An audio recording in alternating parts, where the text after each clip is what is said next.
देश के जाने माने और सबसे सम्मानित उद्योगपति रतन टाटा जी अब हमारे बीच नहीं रहे। 1937 में जन्मे रतन टाटा जी 2024 में 86 साल की उम्र में मुंबई के बीच कैंडी अस्पताल में अंतिम सांसें लेते हैं। रतन टाटा जी की मृत्यु पर सारा देश गमगीन है, हर किसी की आंखें नम हैं। रतन टाटा जी की लेगेसी ऐसी है कि पक्ष विपक्ष दोनों तरफ से शोक संदेशों का तांता लगा हुआ है। शायद ही देश में कोई ऐसा दूसरा व्यक्ति होगा उसे इतना सम्मान मिला होगा जितना सम्मान रतन टाटा जी को मिला है। हालांकि दोस्तों, मृत्यु जीवन का अंतिम सत्य है और हर किसी को एक दिन इससे गुजरना पड़ता है। लेकिन रतन टाटा जी के ना रहने पर एक सवाल उठ रहा है कि कौन बनेगा टाटा का उत्तराधिकारी, किसके हाथों में जा सकती है 3800 करोड़ के साम्राज्य की कमान। 86 साल की उम्र में रतन टाटा जी का निधन हुआ मुंबई में। रतन टाटा जी अपने कारोबार के लिए नहीं बल्कि अपने उस दान करने वाले दानवीर व्यक्ति के तौर पर जाने जाते थे। उद्योगपति रतन टाटा जी की पहचान एक समाज सेवी के रूप में रही है। टाटा ग्रुप को दिन दोगुना रात चौगुना करने में रतन नवल टाटा का बहुत बड़ा हाथ रहा है।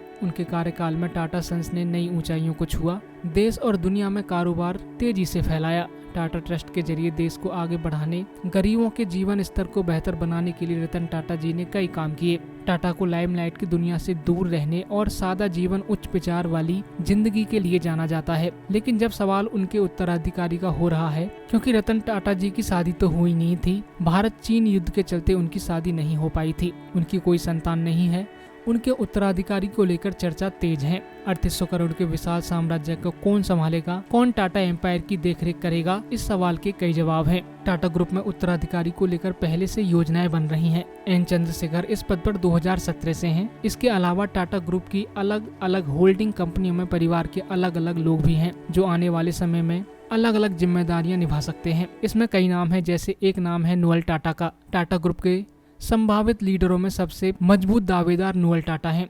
नोएल टाटा उनके सौतेले भाई हैं। इस पारिवारिक संबंध के चलते नोएल टाटा ग्रुप की विरासत संभालने वाले नामों में सबसे आगे बताए जा रहे हैं। टाटा ग्रुप के वारिसों में माया, नेवल और ली टाटा भी हैं। नोएल टाटा के 3 बच्चे माया, नोएल और ली टाटा भी हैं। माया टाटा का नाम सबसे आगे है।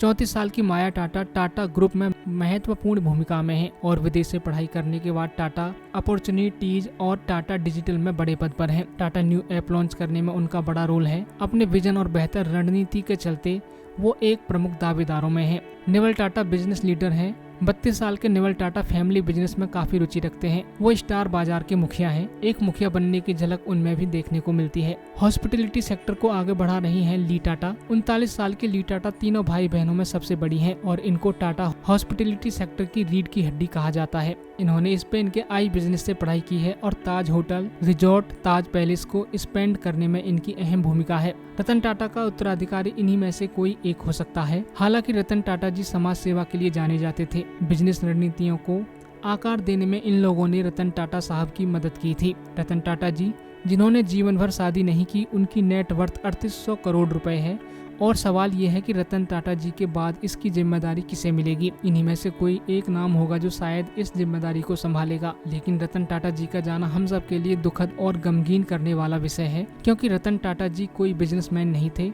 एक आइकॉन थे। रतन टाटा जी एक ऐसे व्यक्ति थे जिनका सम्मान हर कोई करता है। अब ये लेजेंड नहीं रहे तो सारा देश गमगीन है। एक ऐसा इंसान हिंदुस्तान से गया जिसने बिजनेस किया लेकिन समाज सेवा की, दान दिया, और शायद यही वजह है कि आज सारी दुनिया उनका सम्मान कर रही है।